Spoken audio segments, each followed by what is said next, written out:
The Nissan crossover SUV we know as the Rogue Sport goes by the name Qashqai in other markets. Now that Nissan's pulled the wraps off the latest generation of Qashqai, we can say with fair confidence that it almost assuredly previews the upcoming, similarly upgraded 2022 Rogue Sport.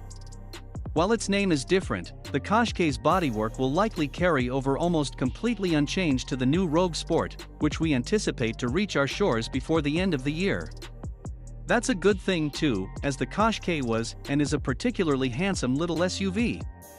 Sporting Nissan's latest design language, the 2022 Qashqai is an attractive-looking thing that combines various styling details from a multitude of Nissan products. The Qashqai's kicked window line resembles that of the 2022 Nissan Ariya electric SUVs, while its headlights share a resemblance to those of the 2021 Nissan Armada and 2022 Nissan Pathfinder SUVs. As before, the Qashqai's dashboard design takes after that of the one-size-up, compact Rogues. A high-mounted 9-inch infotainment screen rests above easy-to-decipher climate controls, while a 12.3-inch digital gauge cluster and 10.8-inch head-up display put pertinent information closer to the driver's line of vision.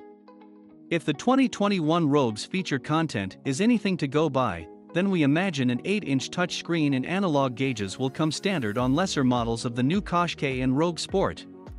Likewise, Nissan will almost certainly limit the crossover's head-up display to high-end trims of the small SUV.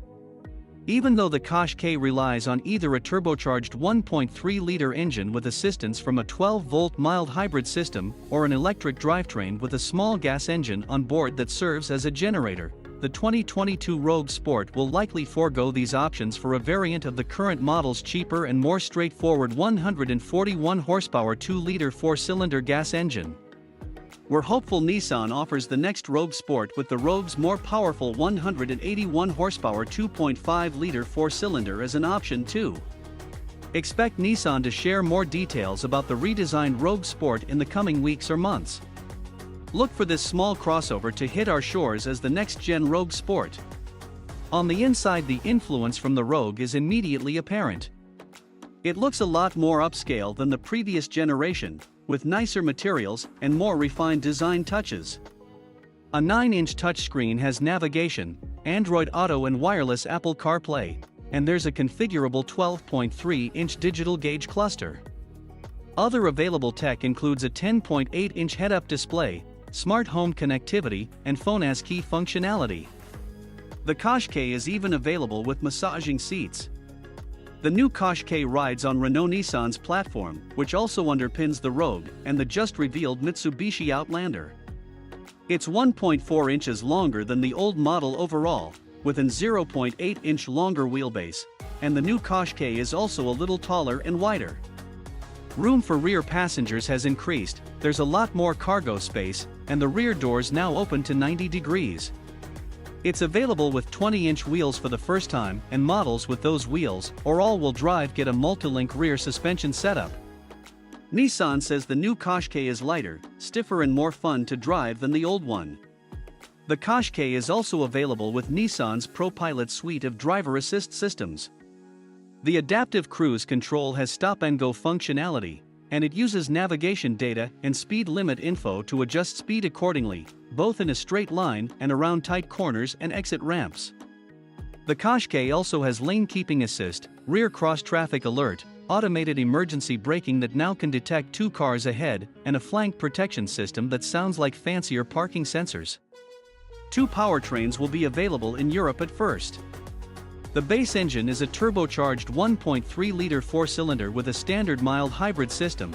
It's available with either 138 or 156 horsepower, a 6-speed manual, or a CVT, and front or all-wheel drive. Even more interesting is the e-Power model, which pairs a 1.5-liter gas engine with an electric motor. As with a car like the Chevy Volt, the engine exclusively generates power for the electric motor, with the front wheels being driven by electricity alone. This setup produces 187 horsepower, and Nissan says it gives the Qashqai the characteristics of an EV without the need for charging. It even has one-pedal driving through regenerative braking. As I said at the top of the story, we don't yet know which of the new Qashqai's powertrains and features will make their way to our US market Rogue Sport. It's probably unlikely that the e-Power model and the more luxurious options like the massaging seats and HUD will be available here, but we're gonna keep our fingers crossed. The Qashqai will reach dealers in Europe in a few months, and the US Rogue Sport should debut within the first half of the year.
Subscribe to Auto TV.